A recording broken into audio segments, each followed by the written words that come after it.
সব দলের দেখা শেষ, এবার দেখব জামাত ইসলামী। জামাত ক্ষমতায় গেলে রাজা নয়, জনগণের সেবক হবে।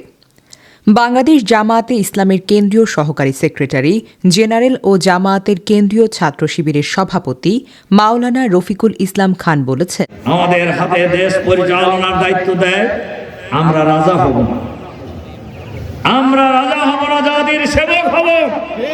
তাই দেশের স্বার্থে সবাইকে ঐক্যবদ্ধ হতে হবে। গতকাল রোববার বিকেলে সিরাজগঞ্জের তাড়াশ উপজেলার নওগাঁ জিন্দানি ডিগ্রি কলেজের মাঠে নওগাঁ ইউনিয়ন জামায়াতের আয়োজিত জনসভায় প্রধান অতিথির বক্তব্যে তিনি এই সকল কথা বলেন। তিনি আরও বলেন, বাংলাদেশের মানুষ এখন সৎ, যোগ্য, দক্ষ নেতৃত্বের অপেক্ষায় আছে। গণমানুষের সেই আকাঙ্ক্ষা পূরণের জন্য জামাত শিবিরকে আবারও ঐতিহাসিক ভূমিকা পালন করতে হবে। বিএনপি ও জামায়াতের মধ্যে কোনো ধরনের দূরত্ব নেই, বরং সুসম্পর্ক রয়েছে। আগামী দিনের রাজনীতি হবে ইতিবাচক এবং সকল রাজনৈতিক দলই ইতিবাচক মনোভাব থাকবে, এটাই আমাদের প্রত্যাশা। একজন অমুসলিম নাগরিক হিসেবে সকল অধিকার ভোগ করবে। একজন মুসলমান যেমন তার ধর্মীয় অধিকার পাবে, ধর্মীয় অনুষ্ঠান পালন করবে, একজন অমুসলিম তার সকল ধর্মীয় অনুষ্ঠান পালন করবে। গত 5ই আগস্ট জামাত শিবিরের লোকেরা সারা বাংলাদেশে ঢাকেশ্বরী মন্দির থেকে শুরু করে হিন্দুদের মন্দির পাহারা দিয়েছে, বাড়িঘর পাহারা দিয়েছে, ব্যবসা প্রতিষ্ঠান পাহারা দিয়েছে। ইসলামী সরকার হলে কোন দলের পাহারার প্রয়োজন হবে না। ইসলামী সরকার মন্দিরের নিরাপত্তা নিশ্চিত করবে, অমুসলিমদের জান মাল ইজ্জত আবরুর নিরাপত্তা বিধান করবে ইনশাআল্লাহ। সুতরাং এ ধরনের একটি সমাজ হোক আমরা চাই না।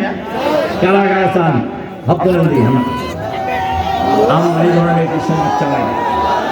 সুতরাং এই মেসেজ বাংলাদেশের গ্রামে গঞ্জে শহরে নগরে বন্দরে মানুষের ঘরে ঘরে পৌঁছে দিতে হবে। ইসলামী কল্যাণ রাষ্ট্রের সুফল বাংলাদেশের সকল মানুষের কাছে পৌঁছে দেওয়ার জন্য আজকে দায়িত্ব নিয়ে আমরা এই মাঠ থেকে যাব ইনশাআল্লাহ। ইসলাম কোন দলের নয়, সবার। ইসলাম প্রতিষ্ঠিত হলে সব মানুষই সেই সুবিধা পাবে।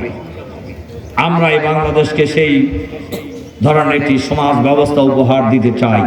আসুন আমরা সবাই যার যার জায়গা থেকে ঐক্যবদ্ধভাবে আমরা ইসলামী রাষ্ট্র ব্যবস্থা কায়েমের আন্দোলন গড়ে তুলি।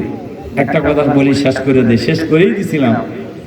বাংলাদেশের গ্রামে গঞ্জে নগরে বন্দরে বাংলাদেশের প্রতিটি প্রান্তরে একটা নতুন আওয়াজ উঠেছে, দেখছেন আপনারা।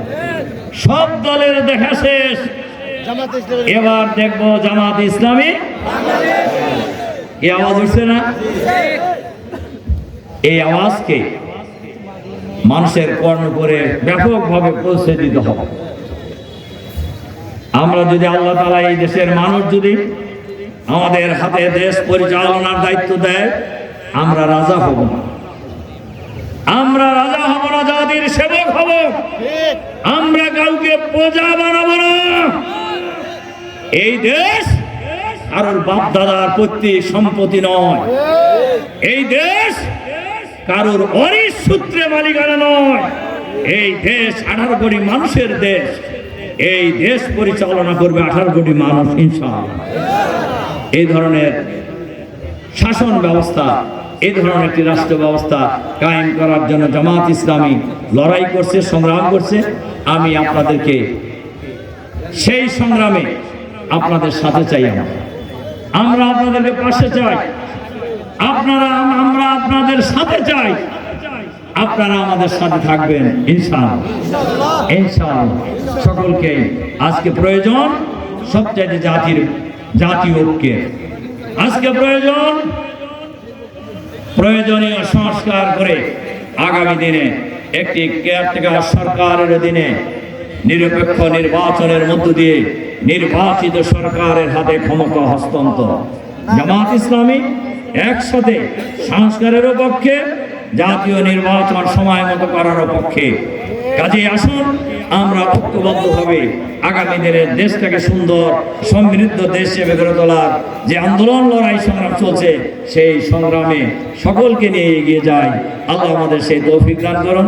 সকলকে আপনাদের সবাইকে আবারও আন্তরিক সালাম এবং মোবারকবাদ জানিয়ে আপনাদের কাছে দোয়া চেয়ে দোয়া করে আমাদের কথা শেষ করছি। কি যে